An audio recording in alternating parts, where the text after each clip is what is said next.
Hello friends, आप सभी का आपके यूट्यूब चैनल पे एक बार फिर से स्वागत है। और आज इस वीडियो में हम बात करने जा रहे हैं nuclear power corporation of India limited यानी कि एनपीसीआईएल की तरफ से काकड़ापाड़ा गुजरात के अंदर यहाँ पर assistant grade 1 para medical scientific assistant स्टीफन ट्रेनिंग और एन स्टेनोग्राफर का जो फॉर्म निकला है उसे आप कैसे ऑनलाइन कर सकते हैं। तो डिस्क्रिप्शन में लिंक मिलेगा, आपके सामने ये पेज ओपन हो जाएगा जहां पर आप देखेंगे आपको यहाँ पे एक रजिस्टर का ऑप्शन देखने को मिलेगा। आपको यहाँ पर रजिस्टर के ऊपर क्लिक करना है। रजिस्टर के ऊपर जब क्लिक करेंगे तो आपके सामने यहाँ पर ऑप्शन देखने को मिलेगा जहाँ पे लिखा रहेगा कि किस पोस्ट पे आप अप्लाई करना चाहते हैं। तो जिस भी पोस्ट पे आप अप्लाई करना चाहते हैं यहाँ पे आप पोस्ट का सिलेक्शन करना होगा। तो यहाँ पे देख लीजिएगा नोटिफिकेशन के अंदर कि आप किस पोस्ट पे अप्लाई करना चाहते हैं या आपका क्वालिफिकेशन क्या है। तो यहाँ पे नोटिफिकेशन का भी डिस्क्रिप्शन में लिंक मिल जाएगा और यहाँ पे आप देख लीजिएगा कि आपको जो क्वालिफिकेशन है उसमें आप किस पोस्ट के अप्लाई कर पा रहे हैं।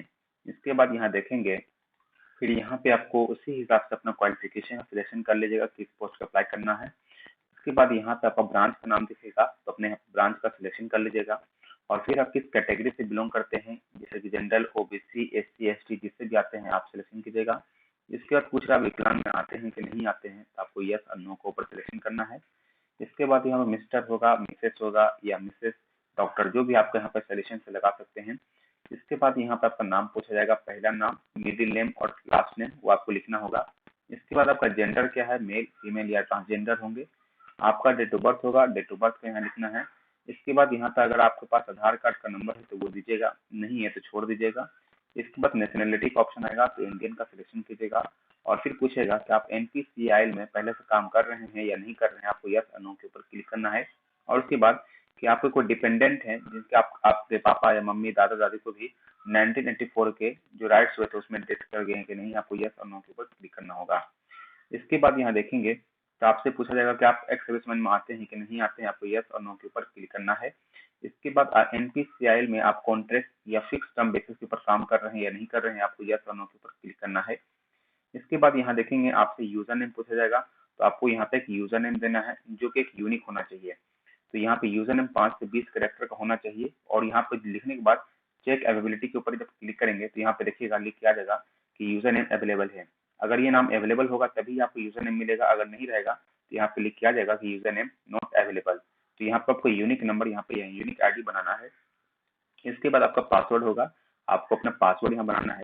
तो कम से कम 8 से 15 कैरेक्टर का बना लीजिएगा जिसमें कि पासवर्ड में बड़ा लेटर, छोटा लेटर और साथ में नंबर होना चाहिए और स्पेशल कैरेक्टर का इस्तेमाल कर लीजिएगा। इसके बाद पासवर्ड को कंफर्म कर अपना ईमेल आईडी डालना है और फिर अपने मोबाइल नंबर को डालना है जो कि आपका चालू है। इसके बाद आप देखेंगे आपको यहाँ पर एक ये कैप्चा मिलेगा, इस कैप्चा को यहाँ फिलअप करके रजिस्टर का ऑप्शन जो आ रहा है आपको रजिस्टर के ऊपर क्लिक कर देना होगा। रजिस्टर के ऊपर जब क्लिक करेंगे तो यहाँ पे आपका रजिस्ट्रेशन हो जाएगा, जहाँ पे दिखा जाएगा कि रजिस्ट्रेशन सक्सेसफुल हो चुका है। अब आपको एक्टिवेट करना पड़ेगा अकाउंट में, जो कि आपकी ईमेल आईडी दी है उसके ऊपर लिंक आया होगा, आपको उस लिंक के ऊपर क्लिक करके अपने अकाउंट को एक्टिवेट करना होगा।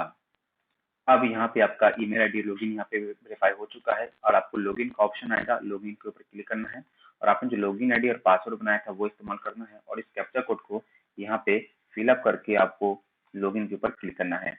जब लॉगिन के ऊपर क्लिक करेंगे तो यहाँ पे आपका पर्सनल डिटेल ओपन होगा और यहाँ पे आप देखेंगे तो यहाँ पर आपको अब यहाँ पे पोस्ट क्वालिफिकेशन, वर्क एक्सपीरियंस सबका भरने के लिए कहा जाएगा। इससे पहले यहाँ पे आपको एजुकेशन क्वालिफिकेशन भरना होगा, तो एजुकेशन क्वालिफिकेशन के ऊपर क्लिक करना है। इसके बाद यहाँ पे पहले 10th का डिटेल भरने के लिए कहा जाएगा, तो डिग्री का सिलेक्शन में एसएससी का सिलेक्शन कीजिएगा। किस स्कूल या किस बोर्ड से पास किए हैं या स्कूल का नाम यहाँ पे आपको लिखना होगा, तो यहाँ पे अपना नाम लिख दीजिएगा, स्कूल का, किस बोर्ड से पास किए हैं बोर्ड का नाम लिखना है और कब पास की है, मंथ और ईयर जो होता है वो आपको बताना होगा। तो पहले यहाँ पे इनरोलमेंट लिखा हुआ है तो आपने एडमिशन कब लिया था, तो एडमिशन का आपको 9th और 10th में जो देख लीजिएगा तो आपने 9th और 10th में कब आपने एडमिशन लिया है। उसके बाद कब पास किए हैं तो आपको मार्कशीट जो होगा या सर्टिफिकेट होगा उसके ऊपर ये मेंशन देखने को मिलेगा। इसके बाद आपको कितना परसेंटेज आया है तो परसेंटेज का सिलेक्शन कर लीजिएगा और ध्यान रखिएगा अगर आप सीबीएसई बोर्ड से पास किए हैं और सीजीपीए सिस्टम है तो क्या करना है, आपको यहाँ पर अपना सीजीपीए नहीं लिखना है। तो जितने मान लीजिए कि जितना भी आपका सीजीपीए आया, मान लीजिए किसी का 10 सीजीपीए आता है तो उसको 9.5 से मल्टीप्लाई करने पर ही जो परसेंटेज आता है वो ऑटोमेटिक कन्वर्ट हो जाता है, यानी कि 95% हो गया। मान लेते हैं अगर आपका 8 से जीपी आया है तो आपको 9.5 से मल्टीप्लाई कर देना है और वही आपका जो होगा परसेंटेज आपका कैलकुलेट हो जाएगा, तो वही आपको यहाँ पे फिलअप कर देना है। इसके बाद यहाँ पे आपका इंटरमीडिएट पूछेगा, तो HSC का सिलेक्शन कीजिएगा। डिसिप्लिन का मतलब होगा सब्जेक्ट कौन सा था, सब्जेक्ट का नाम लिखिएगा, किस स्कूल से पास किए हैं, किस बोर्ड से पास किए हैं, और मोड ऑफ स्टडी है तो फुल टाइम का सिलेक्शन कीजिएगा। कब आप इसमें एडमिशन लिए थे तो आपको साल का नाम लिखना है, आपने इसमें एडमिशन कब लिया था, और आप कब पास किए हैं उसका भी आपको यहाँ पे डेट देना है। इसके बाद ये आपको परसेंटेज पूछा जाएगा, कितना परसेंटेज आया है। इसके बाद आप डिप्लोमा होल्डर के बारे में पूछेगा, तो डिप्लोमा होल्डर का सिलेक्शन कीजिएगा। इसके बाद मैकेनिकल है तो जो कि ब्रांच में आप जिस ब्रांच में अप्लाई किए तो आपको अगर ITI से भरे हैं तो ITI दिखेगा, बीटेक से भरे तो बीटेक का, मेडिकल से भरे तो मेडिकल का, अगर 12th से फॉर्म भर रहे हैं तो 12th का। मात्र ये आप पर डिपेंड करता है क्वालिफिकेशन पोस्ट के ऊपर, जो आपने कौन सा पोस्ट का सिलेक्शन किया उसके हिसाब से ये देखने को मिलेगा। इसके बाद किस कॉलेज से पास किए हैं उस कॉलेज का नाम लिखना है। उसके बाद किस बोर्ड से पास किए हैं उस बोर्ड का आपको यहाँ पे नाम लिखना है, और यहाँ पे फुल टाइम या रेगुलर टाइम या पार्ट टाइम जो भी होगा आपको सिलेक्शन करना है। आपने इसमें एडमिशन कब लिया था तो आपको इसका ईयर देना है, और आपने इसमें कब पास किया है वो आपको यहाँ पर देना होगा। ये देने के बाद यहाँ पे फिर आपसे पूछा जाएगा, यहाँ पर लिख लेते हैं, उसके बाद कितना परसेंटेज आया वो परसेंटेज का सिलेक्शन करना है। अब इसके बाद यहाँ देखेंगे, यहाँ पे लिखा हुआ है कि आप यहाँ पे बताएंगे कि आपका डेट ऑफ रिजल्ट, यानी कि जो आपका जो डिप्लोमा का यानी पॉलिटेक्निक का जो रिजल्ट है वो कब आया है, तो सर्टिफिकेट में देखिएगा लास्ट ईयर का, या सर्टिफिकेट में वहाँ पे देखने को मिलेगा। इसके बाद पूछ रहा है कि आपका इंटर या 12th 10th में आपका इंग्लिश सब्जेक्ट में था कि नहीं, आपको वो यस और नो के ऊपर क्लिक करना है। इसके बाद आपका हाइट और वेट आपको सिलेक्शन करने के लिए कहा जाएगा, तो अपना हाइट और वेट आप दे सकते हैं।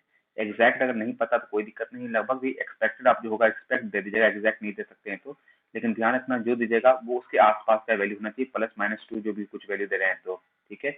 इसके बाद यह पूछ रहा है कंप्यूटर आपको चलाने आता है कि नहीं, तो यहाँ पे जो भी आ रहा है आपको यहाँ पे टिक करना है। जैसे MS वर्ड आता है तो टिक कर दीजिए, MS एक्सेल आता है तो टिक कर दीजिए, पावर पॉइंट आता है तो टिक कर दीजिए, एक्सेस आता है तो उसके ऊपर क्लिक कर दीजिए, इंटरनेट चलाने आता है कि नहीं वो उसके ऊपर क्लिक कर दीजिएगा। इसके बाद अदर क्वालिफिकेशन होगा तो अदर यहाँ पे दे सकते हैं। इसके बाद यहाँ पे save and proceed to next step option आएगा, इसके ऊपर क्लिक कर सकते हैं। और यहाँ पे अदर क्वालिफिकेशन में यहाँ पे कोई देना जरूरी नहीं, अगर आपके पास है तो दे सकते हैं, नहीं तो छोड़ सकते हैं। इसके बाद आप देखेंगे आपका नेक्स्ट प्रोसेस ओपन होगा, जहाँ पे पोस्ट क्वालिफिकेशन एक्सपीरियंस डिटेल मांगा जाएगा। तो अगर एक्सपीरियंस जिस पोस्ट में रिक्वायरमेंट है तो आपको उसमें देना पड़ेगा एक्सपीरियंस, तो इसमें आपको एक्सपीरियंस देना दीजिए, नहीं देना है तो देख लीजिएगा आपको जरूरत है कि नहीं। इसके अब पूछ रहा है कि आपको यहाँ पूछा गया सेंट्रल गवर्नमेंट, स्टेट गवर्नमेंट या PSU या किसी भी बॉडी के अंदर आप काम कर रहे हैं कि नहीं कर रहे हैं, आपको यस और नो के ऊपर क्लिक करना है। इसके बाद आपको सेव एंड प्रोसीड का ऑप्शन आएगा, आप सेव एंड प्रोसीड के ऊपर क्लिक कर दीजिएगा। अब इसके बाद यहाँ पे आपका पर्सनल डिटेल भरने के लिए कहा जाएगा, जिसमें कि पापा का नाम, मम्मी का नाम, सिंगल है, मैरिड है, रिलीजन कौन सा है, आपको लैंग्वेज कौन सा आपको अच्छी तरह से आता है बोलने के लिए, किस राज्य से निवासी हैं, एम्प्लॉयमेंट एक्सचेंज में नंबर है कि नहीं, आपका रजिस्ट्रेशन हुआ है कि नहीं, आपको यस और नो के ऊपर क्लिक करना है। इसके बाद यहाँ पे आपका एड्रेस पूछा जाएगा, तो आपको अपना एड्रेस फिलअप करना है, डिस्ट्रिक्ट कौन सा है, स्टेट कौन सा है, पिन कोड क्या है। इसके बाद नियरेस्ट रेलवे स्टेशन देना है। इसके बाद पूछ रहा है कि आपका NPCL में या DEA के अंदर कोई भी रिलेटिव काम कर रहे हैं कि नहीं कर रहे हैं, आपको उसका सिलेक्शन करके सेव एंड प्रोसीड के ऊपर क्लिक करना है। और यहाँ पे फोटो और सिग्नेचर आपको अपलोड करना है। ध्यान रखना फोटो आपका 50 KB से ज्यादा नहीं होना चाहिए और कम से कम 10 KB का होना चाहिए। तो फोटो आपको अपलोड यहाँ पे अपलोड करना है, उसी प्रकार सिग्नेचर भी आपको अपलोड करना है। तो अब ध्यान रखिएगा सिग्नेचर फोटो को अपलोड करने के लिए यहाँ पर फोटो का साइज है वो आपको 80 से लेकर 200 का जो हाइट और वेट होता है वो यहाँ पे ध्यान रखना है, वो आपको यहाँ डालना है। इसके बाद save and proceed next step का ऑप्शन आएगा, आपको इसके ऊपर क्लिक करके जो आपका फाइनल प्रोसेस यहाँ पे देखने को मिलेगा, यानी मान लीजिए फॉर्म का प्रीव्यू होगा, देख लीजिएगा आपने जो यहाँ फॉर्म भरा है वो सब सही है कि नहीं है। और अगर सब कुछ फॉर्म सही भरा हुआ है तो आप यहाँ पर सबमिट एप्लीकेशन का ऑप्शन देखने को मिलेगा, आपको सबमिट एप्लीकेशन के ऊपर क्लिक कर कर यहाँ पर ओके का ऑप्शन आएगा, ओके के ऊपर क्लिक कर दीजिएगा। इस प्रकार से जो फॉर्म होगा वो आपका सबमिट हो जाएगा, और यहाँ पे आपको रेफरेंस नंबर मिल जाएगा, आपको उसको रखकर प्रिंट एप्लीकेशन फॉर्म का ऑप्शन देखने को मिलेगा। प्रिंट एप्लीकेशन फॉर्म के ऊपर क्लिक करके आपका जो फॉर्म होगा फाइनली सबमिट हो जाएगा। इस प्रकार से जो फॉर्म आपका है NPCL के अंदर फॉर्म कंप्लीट हो जाएगा। आशा करता हूँ कि वीडियो समझ में आ गया होगा कि फॉर्म किस प्रकार से अप्लाई करना है।